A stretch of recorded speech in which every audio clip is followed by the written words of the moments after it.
नमस्कार छात्रों। पिछली बार हमने आपकी पाठ्यपुस्तक का पाठ 12वां पढ़ा था, जिसका नाम था पुत्र के नाम पत्र, जो कि एक पत्र था। उस पाठ के माध्यम से हमें यह मूल्य मिले, जैसे श्रम, चरित्र निर्माण, सेवा, सादगी और पारिवारिक प्रेम। आज हम आपकी पाठ्यपुस्तक का पाठ 13वां पढ़ने जा रहे हैं, जो कि दोहे हैं। इन दोहों से हम सच्चाई, सच्चे मित्र की पहचान, विनम्रता, सदाचार, परोपकार आदि मूल्यों के बारे में जानेंगे। तो पहले दोहे हैं रहीम जी द्वारा लिखित। जानते हैं रहीम जी के बारे में। रहीम हिंदी के प्रसिद्ध मुसलमानी दरबारी कवि थे। उनका पूरा नाम अब्दुल रहीम खान खाना है। उनके पिता बैरम खां थे। रहीम अकबर के दरबार के 9 रत्नों में से एक थे। वे बड़े दानी थे और श्री कृष्ण के बड़े भक्त थे। वे अरबी, फारसी आदि कई भाषाएं अच्छी तरह जानते थे। बरवे नाई का भेद, मदनाष्टक, रास पंचाध्यायी, श्रृंगार सोरठा आदि उनकी मुख्य रचनाएं हैं। चलिए बढ़ते हैं रहीम के दोहों की तरफ। तो पाठ में हम पढ़ने जा रहे हैं। इन दोहों में कवि ने जीवन के कुछ शाश्वत नैतिक मूल्यों की चर्चा की है। एक बार इन्हें पढ़ लेने के बाद जीवन भर इन्हें भूल पाना संभव नहीं। तो इन दोहों के माध्यम से हम कुछ मूल्यों के बारे में जानेंगे और जीवन भर हम इसे नहीं भूलेंगे अगर हम इसे एक बार पढ़ ले तो। ये जीवन पर्यंत हमारा मार्गदर्शन करते रहेंगे, यानी ज़िंदगी जब तक है तब तक ये हमारी मार्गदर्शन करते रहेंगे। रहीम के दोहे जो इस प्रकार हैं। पहला दोहा, रहीमन निज मन की व्यथा मन ही राखो गोय, सुनही अठेली लोग सब बाटी न लहे कोय। दूसरा, जो रहीम गति दीप की कुल कपूत गति सोई, बारे उजियारो करे बड़े अंधेरो होई। तीसरा, रहीमन पानी राखिए बिन पानी सब सून, पानी गए न उबरे मोती मानस चून। चौथा, कदली सी भुजंग मुख स्वाति एक गुण तीन, जैसी संगति बैठिए तैसो ही फल दीन। पांचवा, कहीं रहीम संपत्ति सगे बनत बहुत बहुरीत, विपत्ति कसौटी जे कसे ते ही साचे मीत। छठा, रूठे सुजन मनाइए जो रूठे सौ बार, रहीमन फिरी फिरी पोइए टूटे मुक्ता हार। सातवां, जो रहीम उत्तम प्रकृति का करी सकत कुसंग, चंदन विष व्याप्त नहीं लिपटे रहत भुजंग।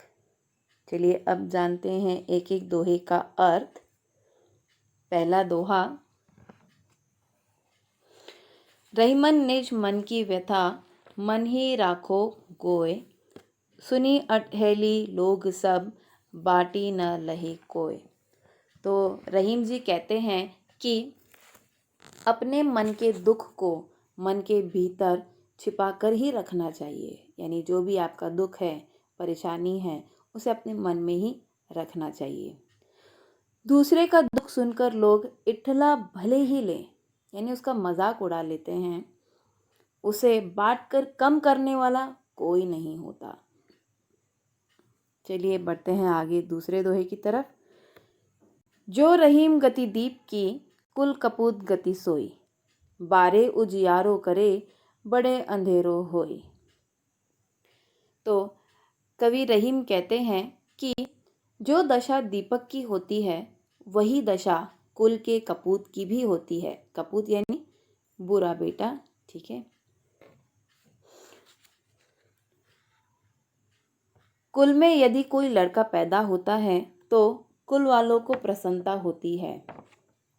वे सोचते हैं कि आगे चलकर यह कुल को प्रकाशित करेगा, तो अक्सर देखा गया है कि जब भी कुल में वंश में कोई बेटा पैदा होता है तो लोग बहुत खुश हो जाते हैं, यह सोचकर कि वो उस वंश का नाम रोशन करेगा।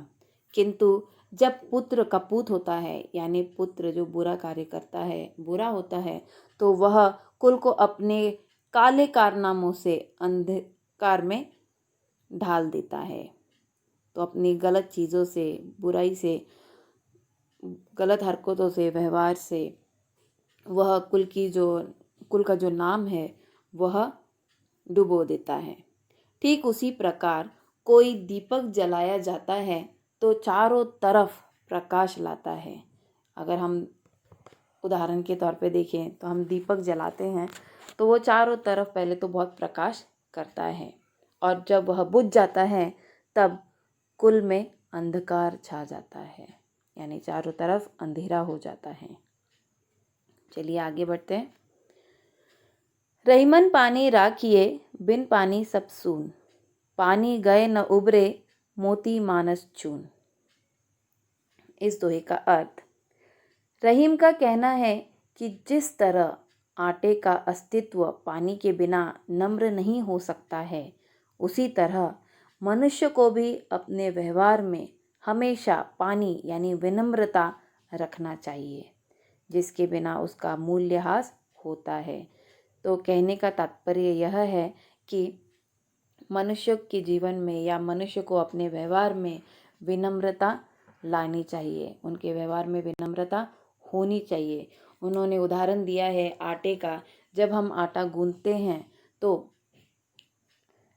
उसमें नरमाहट लाने के लिए उसमें बराबर पानी का उपयोग होना ज़रूरी है, पानी डालना ज़रूरी है। अगर ज़्यादा हो जाए तो भी वो अच्छे से नहीं होगा, उसमें नरमाहट नहीं आएगी, और कम हो जाए तो भी उसमें नरमाहट नहीं आएगी।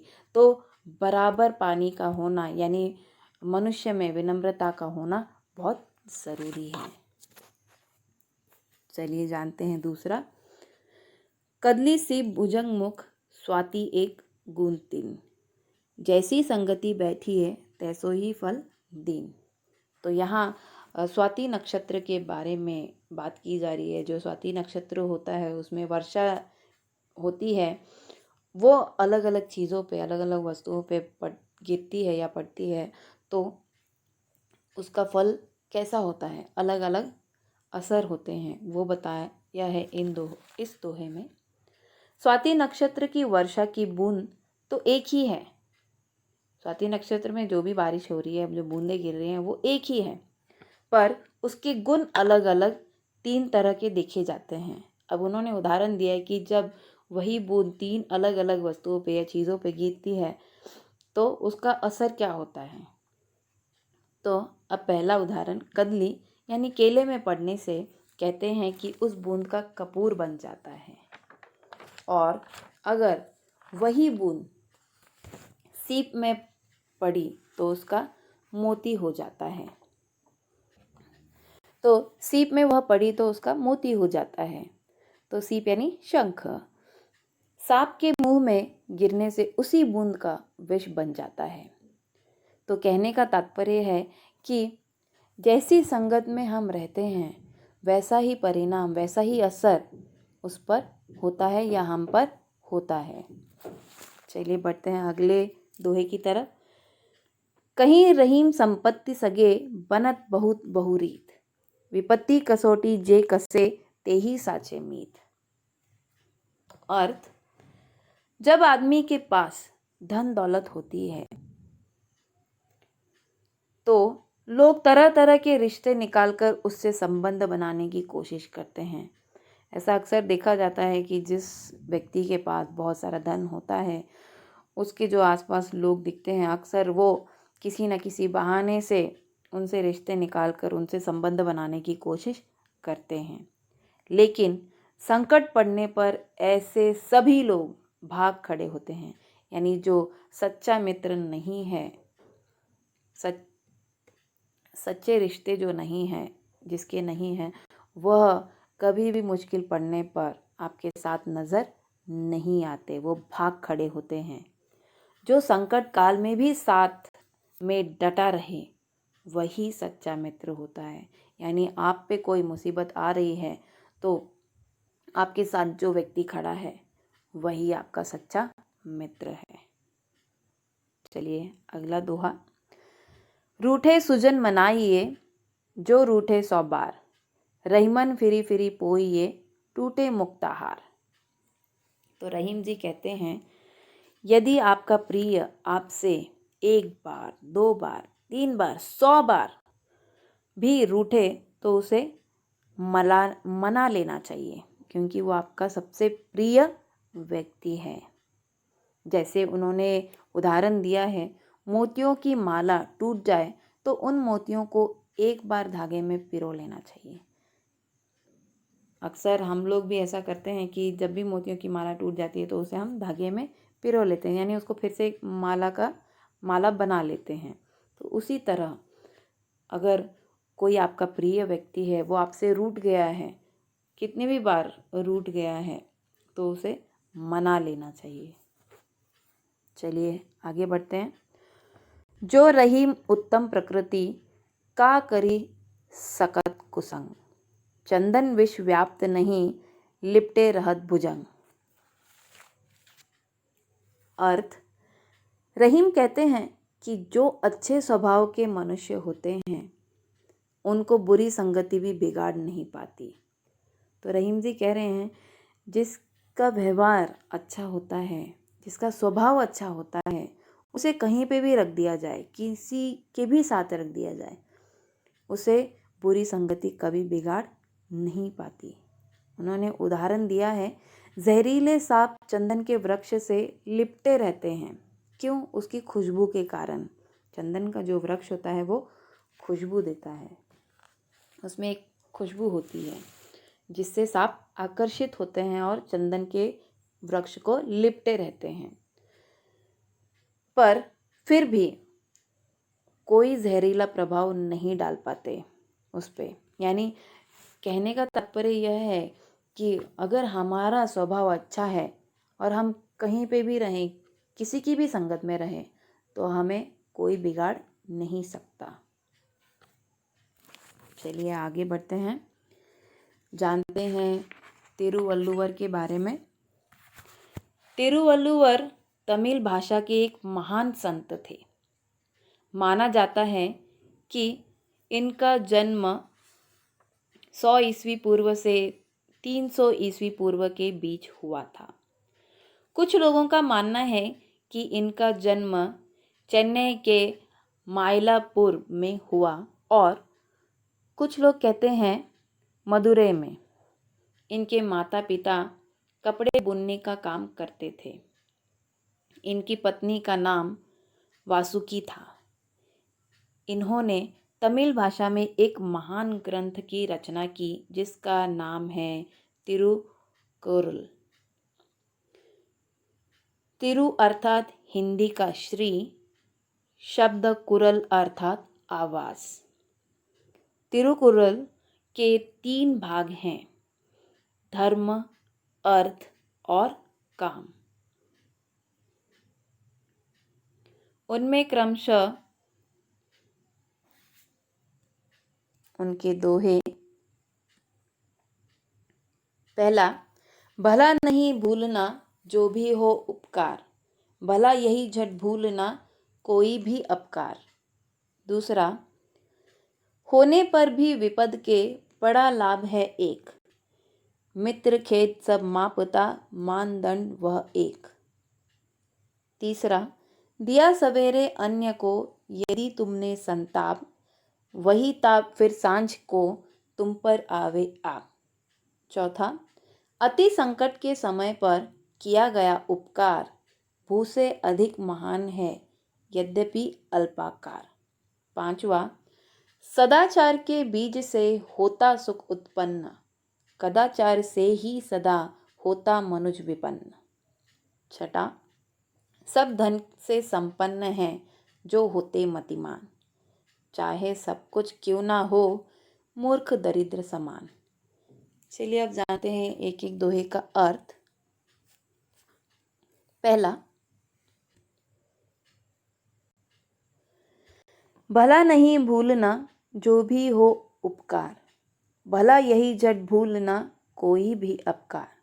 तो कवि कहते हैं कि अगर कोई हमारे साथ बुरा व्यवहार करता है तो हमें उसे झट से भूल जाना चाहिए। अपकार यानी बुरा व्यवहार करना, ठीक है, तो उसे हमें झट से भूल जाना चाहिए। अगर हमारे साथ कोई अच्छा व्यवहार करता है, हमारे लिए भलाई सोचता है या भलाई करता है, तो उसे कभी नहीं भूलना चाहिए। चलिए दूसरा देखते हैं। होने पर भी विपद के बड़ा लाभ है एक, मित्र खेत सब मापता मानदंड वह एक। तो कवि कहते हैं कि विपदा यानी मुसीबत आने का भी एक बड़ा लाभ होता है। क्यों कह रहे हैं? क्योंकि जब भी मुसीबत आती है तो मुसीबत के समय पे ही आपको यह पता चलता है या इसके बारे में ज्ञान होता है कि कौन आपके साथ है, आपका सच्चा मित्र कौन है। तो विपदी यानी विपद आने का या मुसीबत आने का सबसे बड़ा लाभ यही है कि जब आप पे मुसीबत आती है तो आपका सच्चा मित्र कौन है और आपके साथ कौन रहेगा, कौन नहीं रहेगा, उसका आपको पता चल जाता है। मानदंड यानी नापने का डंडा। तीसरा, दिया सवेरे अन्य को यदि तुमने संताप, वही ताप फिर सांझ को तुम पर आवे आप। तो कवि कहते हैं अगर आप किसी को संताप देते हो यानी कष्ट देते हो, परेशान करते हो सवेरे को, तो वही संताप, वही कष्ट, वही परेशानी सांझ यानी शाम को फिर आप पर आ जाती है, यानी अपने आप पर आ जाती है। यानी जैसी करनी वैसी भरनी। जैसे हम दूसरों के साथ व्यवहार करते हैं वैसा ही व्यवहार हमारे साथ भी होता है। चलिए नेक्स्ट। अति संकट के समय पर किया गया उपकार भू से अधिक महान है यद्यपि अल्पाकार। तो कवि कह रहे हैं कि बहुत ही संकट में कोई मनुष्य है, अगर उसकी कोई भलाई करता है या उसकी मदद कोई करता है, उपकार यानी भलाई, मदद करता है, तो वो भूमि से भी अधिक महान कार्य है। यानी सबसे अधिक महान, सबसे बड़ा महान कार्य वही है। ठीक है, चलिए आगे। सदाचार के बीज से होता सुख उत्पन्न, कदाचार से ही सदा होता मनुज विपन्न। तो सदाचार यानी नियमों के साथ जो व्यक्ति चलता है और नियमों के अनुसार जो व्यक्ति चलता है उससे हमेशा सुख मिलता है, सुख उत्पन्न होता है। यानी नियमों के साथ चलने वाले व्यक्ति को सुख मिलता है। कदाचार यानी जो बुरा है, बुराई के साथ चल रहा है, जो नियमों के विरुद्ध है, अनुचित व्यवहार करता है, बुरा व्यवहार करता है, जो ऐसा व्यक्ति है उसे हमेशा दुख मिलता है, विपत्तिग्रस्त रहता है वो हमेशा, विपन्न यानी दुखी। तो अच्छे कार्य करोगे तो सुख मिलेगा और बुरे कार्य करोगे तो दुख मिलेगा। चलिए नेक्स्ट। सब धन से संपन्न है जो होते मतिमान, चाहे सब कुछ क्यों ना हो मूर्ख दरिद्र समान। तो कवि कहते हैं जो व्यक्ति बुद्धिमान है वह धन से संपन्न है, या ऐसा भी कह सकते हैं कि धन से संपन्न वही है, यानी धन दौलत उसी के पास है जो बुद्धिमान है। अगर ऐसा कोई मनुष्य है जिसके पास सब कुछ क्यों ना हो, धन दौलत सब कुछ क्यों ना हो, मगर वो मूर्ख है, तो वो दरिद्र के समान है, यानी गरीब के समान है। सब कुछ होने के बाद भी अगर वो मूर्ख है, बुद्धि नहीं है, तो वो एक दरिद्र यानी गरीब के समान है। धन्यवाद।